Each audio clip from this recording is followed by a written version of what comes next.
વલસાડની શાળાઓમાં ગુંજ્યો દેશભક્તિનો જયઘોષ। એ માટી છે ભારતની, જ્યાં શ્વાસમાં પણ દેશ વસે છે, જ્યાં તિરંગો માત્ર 3 રંગોનો ધ્વજ નથી, પરંતુ દેશના ગૌરવ, શૌર્ય અને બલિદાનની ઓળખ છે।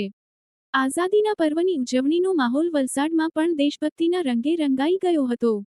વલસાડની જમનાબાઈ હાઈસ્કૂલ, મણિબા હાઈસ્કૂલ તેમજ મ્યુનિસિપલ હાઈસ્કૂલમાં ધ્વજવંદનના કાર્યક્રમનું ભવ્ય આયોજન કરવામાં આવ્યું હતું।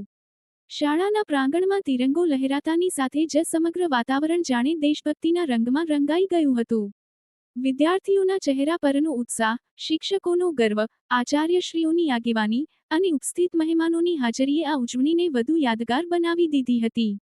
તિરંગાને સલામી અપાઈ, રાષ્ટ્રગીતના સૂર ગુંજ્યા અને ભારત માતાના જયઘોષથી શાળાના પ્રાંગણમાં દેશભક્તિનો માહોલ છવાઈ ગયો। આ માત્ર ધ્વજવંદનનો કાર્યક્રમ નહોતો, આ તો નવી પેઢીના મનમાં દેશપ્રેમના બીજ વાવવાનો સંકલ્પ હતો। કારણ કે આજના આ વિદ્યાર્થીઓ જ આવતીકાલનું ભારત છે। કોઈ ડોક્ટર બનશે, કોઈ એન્જિનિયર, કોઈ શિક્ષક, કોઈ સૈનિક, તો કોઈ દેશની સેવા માટે અલગ ક્ષેત્રમાં આગળ વધશે। પરંતુ દરેકના હૃદયમાં એક જ ભાવના હોવી જોઈએ, દેશ પ્રથમ, દેશ સર્વોપરી। જમનાબાઈ હાઈસ્કૂલમાં વિદ્યાર્થીઓ અને શિક્ષકોએ ઉત્સાહપૂર્વક ધ્વજવંદન કાર્યક્રમમાં ભાગ લીધો હતો। મણિબા હાઈસ્કૂલમાં પણ તિરંગાને સલામી સાથે આઝાદીના પર્વની ઉજવણી દેશભક્તિના જોશ સાથે કરવામાં આવી હતી। તો મ્યુનિસિપલ હાઈસ્કૂલમાં પણ અલકા બહેને રાષ્ટ્રર ધ્વજ ફરકાવ્યો હતો, તેમજ વિદ્યાર્થીઓ, શિક્ષકો, આચાર્ય તેમજ ઉપસ્થિત મહેમાનોની હાજરીમાં કાર્યક્રમને ભવ્ય રીતે ઉજવવામાં આવ્યો હતો। ક્યાંક દેશભક્તિના ગીતોનો માહોલ હતો, ક્યાંક ભારત માતાના જયઘોષથી વાતાવરણ ગુંજી રહ્યું હતું, તો ક્યાંક વિદ્યાર્થીઓની આંખોમાં દેશ માટે કંઈક કરી છૂટવાનો જુસ્સો જોવા મળ્યો। આ તિરંગો આપણને યાદ અપાવે છે કે આઝાદી આપણને સહેલાઈથી મળી નથી। અસંખ્ય વીરોએ પોતાનું જીવન રાષ્ટ્રને સમર્પિત કર્યું છે। તેમના બલિદાનના કારણે આજે આપણે સ્વતંત્ર ભારતની ધરતી પર શ્વાસ લઈ રહ્યા છીએ। એટલે જ તિરંગો જ્યારે આકાશમાં લહેરાય છે ત્યારે દરેક ભારતીયનું માથું ગર્વથી ઊંચું થઈ જાય છે। આજે વલસાડની શાળાઓમાં પણ એ જ ગર્વ જોવા મળ્યો।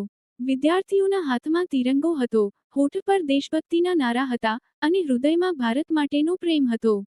કાર્યક્રમ દરમિયાન સૌએ દેશની એકતા, અખંડિતતા અને પ્રગતિ માટે સંકલ્પ વ્યક્ત કર્યો। કારણ કે દેશભક્તિ માત્ર 15 ઓગસ્ટ કે 26 જાન્યુઆરીના દિવસે જ નહીં, દેશભક્તિ તો રોજિંદા જીવનમાં દેશ માટે પોતાની જવાબદારી નિભાવવામાં છે। રાષ્ટ્રધ્વજનું સન્માન કરવું, દેશના કાયદાનું પાલન કરવું, પર્યાવરણનું રક્ષણ કરવું, સમાજમાં ભાઈચારો જાળવવો અને પોતાના કાર્યને ઈમાનદારીથી કરવું, આ પણ સાચી દેશભક્તિ છે। વલસાડની આ શાળાઓમાં યોજાયેલી ઉજવણીએ એક સુંદર સંદેશ આપ્યો છે। દેશનું ભવિષ્ય માત્ર પુસ્તકોમાં નથી લખાતું, દેશનું ભવિષ્ય તો આ જ શાળાઓના પ્રાંગણમાં ઘડાઈ રહ્યું છે। આ નાનકડા વિદ્યાર્થીઓમાં રહેલો ઉત્સાહ જ આવતીકાલના મજબૂત ભારતની આશા છે। ચાલો, આઝાદીના પર્વે એક સંકલ્પ લઈએ, તિરંગાની આન, બાન અને શાન હંમેશા જાળવીશું, દેશની એકતા અને અખંડિતતા માટે હંમેશા સાથે રહીશું અને ભારતને વધુ શક્તિશાળી, સમૃદ્ધ અને શ્રેષ્ઠ રાષ્ટ્ર બનાવવા માટે પોતાનું યોગદાન આપીશું।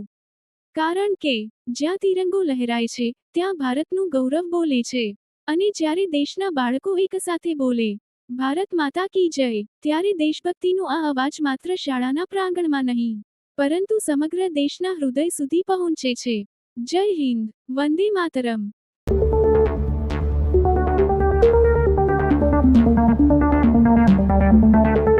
नमस्ते, ब्लू मून मोबाइल गैलरी में आपका स्वागत है। यहाँ आपको सभी प्रमुख ब्रांडों के फोन और अप्लायंस मिलेंगे। आज ही तुलसी एस्टेट, डुंगरी, वलसाड में हमसे मिले।